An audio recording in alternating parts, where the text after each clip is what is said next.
इसका एक ट्रेंड एक चार्ट से देखते हैं। बात इसलिए कहनी पड़ती है कि पिछले अगर 2012 से 13 से लेके 23-24 तक रिक्रूटमेंट की हम बात देखें तो जस्ट घट के लगभग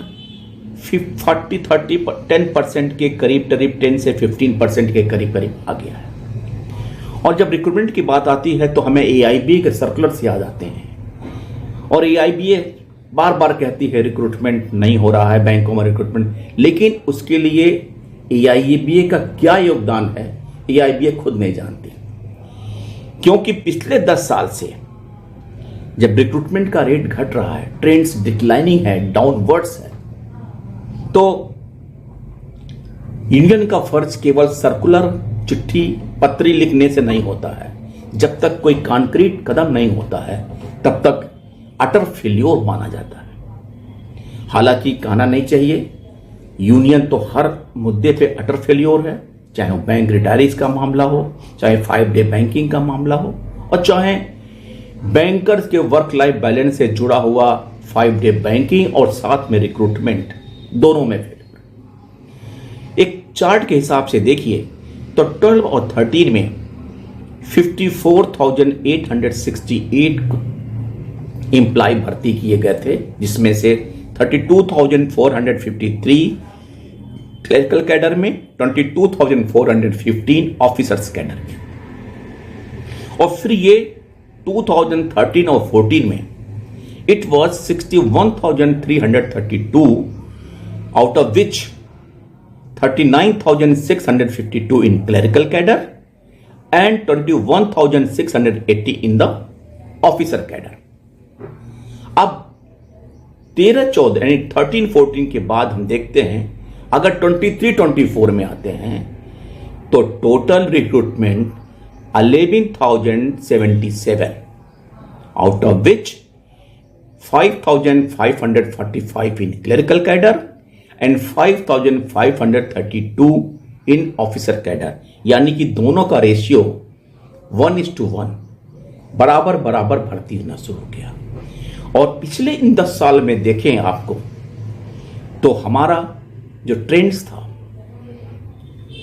14-15 में it was just reduce 50% from 61,332 से 33,721, यानी कि रिड्यूस्ड बाय द 50%। फिर 15-16 में थोड़ा सा बढ़ता है, 37,017 होता है, और अकॉर्डिंगली फिर 16-17 में 28,699।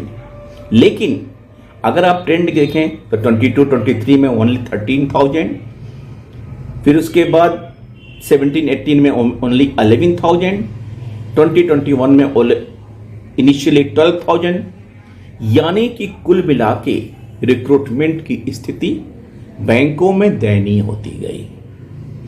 काम का बोझ बढ़ता गया, ब्रांच एक्सपेंशन और डिफरेंट तरह के काम, इंश्योरेंस का भी काम बैंकों को करना पड़ता है, जनधन योजना भी खोलना पड़ता है, DBT के काम भी करने पड़ते हैं, और हमारा जो वर्क फोर्स था वो दिन ब दिन घटता गया।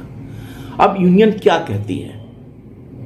अगर आप यूनियन की बात करेंगे तो यूनियन हर 3-6 महीने के बाद एक सर्कुलर निकालती है, उसमें डाटा देती है, फिर 6 महीने के बाद एक सर्कुलर फिर रिलीज करती है। और सर्कुलर रिलीज करने से यदि रिक्रूटमेंट हो जाता तो कोई व्यक्ति सर्कुलर रिलीज कर देता। फिर ट्रेड यूनियन की जरूरत क्या है? ट्रेड यूनियन क्या हर व्यक्ति बैंक का फ्रॉड करता है कि बचाने जाती है? कि हर बैंकों में रोज मारपीट होती है कि यूनियन बचाने जाती है? यूनियन का रोल केवल भाषण देना और बैंकर्स के हितों को अनदेखी करना है। अगर वाकई यूनियंस अपने बैंकर्स की चिंता करती है तो ये जो जितने भी वैकेंसी बैंकों में है उस वैकेंसी को नेक्स्ट 24, 25, 25, 26 तक एक टारगेट ओरिएंटेड की 2 साल या 3 साल के अंदर सारे बैकलॉग पूरा करना होगा।